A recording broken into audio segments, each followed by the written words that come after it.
Good afternoon, everyone. I'm Aman, the CEO of MineSite Global Private Limited. Today, my team and I would like to take this opportunity to propose our interest of investing in Bougainville's mineral sector. Our team consists of Chi Chun Tao, Mohammad Reza Eliasi, Chang Ling Dong, Gao Wei Han, Wu Shenghang, and myself. Here is a quick overview of what we are going to cover today. Chi Chun will talk about the overview of the project and Bougainville. Wei Han will provide a brief run-through on the project sustainability. Shenghang will then talk about the stakeholder analysis. I will be talking about the risk assessment of the project. Mama Reza will then summarize our findings by talking about the financial assessment. And Chang Ling will be providing some necessary recommendations about the project. With this, I'll let Chi Chun talk about the project overview. Thank you, Eamon. I'd like to first introduce Bougainville. It is the largest island of Solomon Islands, located in Papua New Guinea. Most residents are engaged in producing potatoes, bananas, and coconuts. Bougainville's population is about 300,000 in November 2019, of which 94% of them are adults above the age of 18. Bougainville is rich in natural resources such as copper and silver. Mining was always ongoing in Bougainville till 1989, when a disagreement between the people and the Bougainville Copper Limited regarding the use of the land that belongs to them. When it was last in operation, Panguna mine produced about 550 kilotons of ore every year, consisting of copper, gold, and silver. Our company sees this as a perfect opportunity for an investment in the mining sector of Bougainville. We believe that this will be beneficial not only for our company but also for the future of Bougainville. This project can provide Bougainville with the right financial gain so that they can invest into other sectors of Bougainville and make Bougainville into a bustling port country. Now, please allow me to pass on to Wei Han to talk about the project's sustainability. Thank you, Chichu. We analyze our stakeholder using the 5 capital model, which include human, social, manufacturing, financial, and natural. This model illustrates the connection of the capital and the process that MineSite Global use to achieve a balance between Bougainville's environmental, social, and economic needs. We are able to shortlist 3 positive impacts and 3 negative impacts that this project would have on Bougainville. This project would increase the life satisfaction of the people of Bougainville. With the project commencing, there will be job occasions for the locals, which hold attractive salaries as well. The use of copper for electricity. PNG Power can assist us in finding vendors to whom we can sell the actual copper, and they can then resell the copper wire back to PNG Power. The third positive impact is the ability to attract foreign investment. Other investors might see Bougainville as a reigning financial center as the project progresses. Now let's look at the negative impact. With mining comes positive future health problems like asthma. A regular test can be done to prevent the possibility of it occurring. The shortlist of the material to support the start of the project for building dormitory for the workers is another impact. The most important factor is the local culture being affected. It is important to note that the beliefs are respected. I'm now passing it to Sansheng to talk about stakeholder analysis.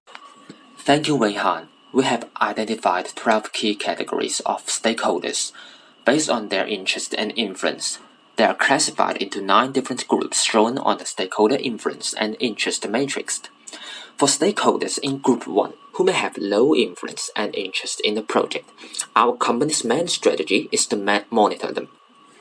For stakeholders in Group 3, who may have low influence but high interest in the project, our strategy is to keep them satisfied as they are important to our project. For stakeholders in Group 7, who may have high influence but a low interest in the project, our strategy is to keep them informed on the project ongoings. For stakeholders in Group 9, who may have high influence and interest in the project, our strategy is to manage them closely as they are the most important stakeholders in the project. Stakeholder engagement activities are established for every stakeholder category based on the stakeholder engagement strategy.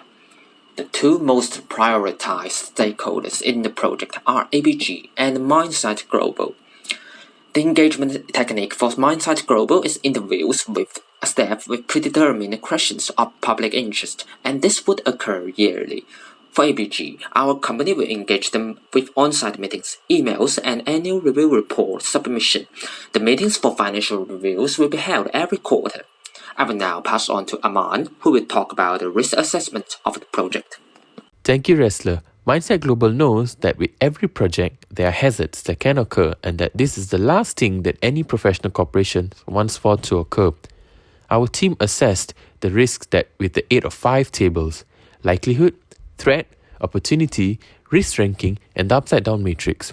The likelihood, threat, and opportunity tables allowed us to judge the impact the risks had in 4 sectors: financial, environmental, health and safety, and reputation. We were then able to rank the risks using the risk ranking table onto our upside down matrix.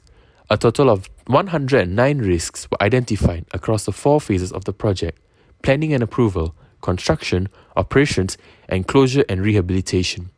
A risk register was created so that the risk can be easily cross-checked with its severity, and the control measures can be implemented for them before re-evaluation can occur. After re-evaluating the risks, 28 major risks were identified based on the criticality they held in the successful progress of the project. A mitigation plan was briefly discussed for each risk. From there, 6 crucial risks that would cause the biggest impact were shortlisted from these major risks. I'll now pass it on to Robin, who will talk about the financial analysis of the project. Thank you, Aman. MineSite Global will investing $1.5 billion in reopening of the Panguna mine. Our expected period of running this project is 20 years. We use the discounted cash flow method to analyze our finances for the project. Our income from this project is expected to come from the sale of the copper extracted. We have taken the advantage of market price of the copper over the last 15 years for the greatest amount of accuracy. We placed our extraction capacity for the first 3 years to 60%, taking into consideration of any hiccups occurring during the early phase of the project. Our calculated expenses included annual electricity, fuel costs, wages, and maintenance, to name a few. The pie chart shows all areas of expenses.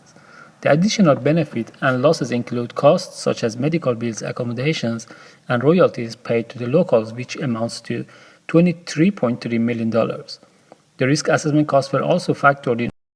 All areas mentioned were calculated based on similar mining project reports, where costs were ratioed according to the mine size and extraction size. Electricity and fuel tariffs and the wage and royalties were based on local average. The tax rate was taken as 40% plus a 2% royalty, and the discounted rate was taken as a 12% with a 3.7% country risk. Based on our financial model, the NPV for this project is expected to be about $1,726 million, and after 7 years, the investment amount turnover will be positive. I will now pass it to Charlie to talk about the recommendation. Thank you, Robin. Our team came up with a few recommendations upon which the project can be ready for approval.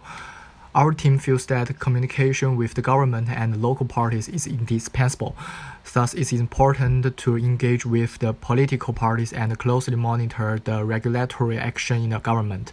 It is important to recognize the public's expectations regarding any issues that may cause a hindrance to the project. MineSite Global feels that for the benefit of the project and the people of Bougainville, regular auditing from external auditors should be done.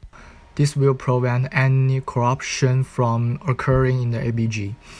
This in turn will also assist us with our third recommendation, which is to have a list of royalty distribution every quarter.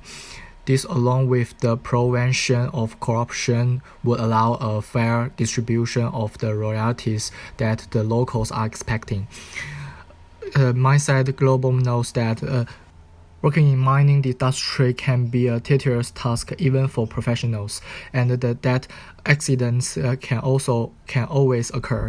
So it is important that during the construction phase, no damage is done to the existing infrastructure in and around the mine. I hope that we can now take the next step into building a coherent relationship with Bougainville. We are MineSite Global, and thank you for your time.